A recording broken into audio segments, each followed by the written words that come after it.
O presidente do Supremo e do Conselho Nacional de Justiça, ministro Dias Toffoli, participou hoje de uma videoconferência com o presidente da Ordem dos Advogados do Brasil, Felipe Santa Cruz. Na conversa, eles destacaram a importância de se manter os serviços da justiça brasileira funcionando.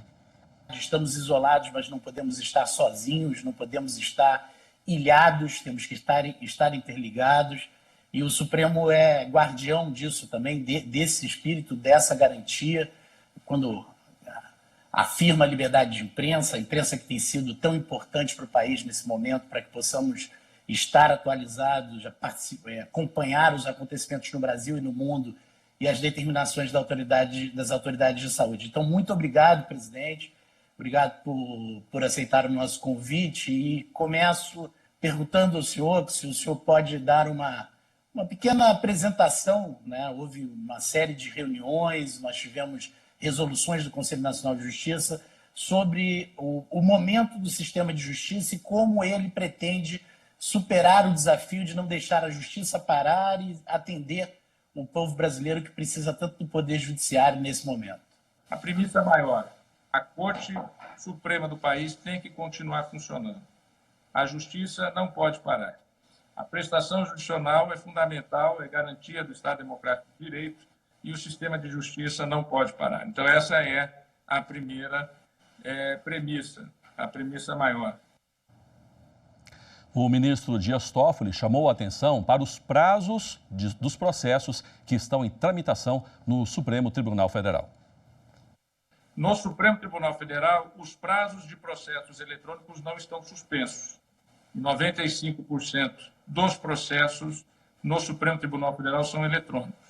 Os autos físicos tiveram os prazos suspensos, mas mesmo assim podendo ter as medidas de urgência, seja o levantamento de um alvará, seja a expedição de um mandado de busca e apreensão, num caso criminal, num inquérito, por exemplo. Mas, de regra, os processos no Supremo, que são físicos, são 5%, eles tiveram os prazos suspensos. Exatamente porque, como são autos físicos, o que a ciência demonstra, o que se diz é que a possibilidade de transmissão no papel, o vírus sobrevive na folha de papel e isso pode colocar pessoas que vão manusear esses autos em risco. Então, daí a limitação nos autos de papel. No Supremo Tribunal Federal, nós temos hoje 29 mil processos em tramitação.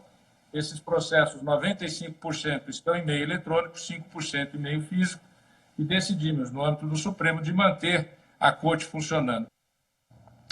O ministro Dias Toffoli também comentou as medidas adotadas pelo Conselho Nacional de Justiça. Ele falou sobre a recomendação feita aos juízes de que presos tenham cometido crimes sem violência ou grave ameaça cumpram pena em regime domiciliar. E lembrou que cada caso vai ser analisado pelos magistrados de forma separada. Não é algo que libera prisioneiros ou que não haja critérios nessa liberdade. O que se trata? Se trata de recomendação, todas elas feitas com orientação da Organização Mundial de Saúde, com critérios estabelecidos pelo Ministério da Saúde, para que os juízes de execução ou juízes que declararam prisões provisórias atuem em determinada maneira sob essa orientação, mas analisando caso a caso. Caso a caso. Evidentemente que não é uma recomendação que permita soltar pessoas que pertencem a organizações criminosas.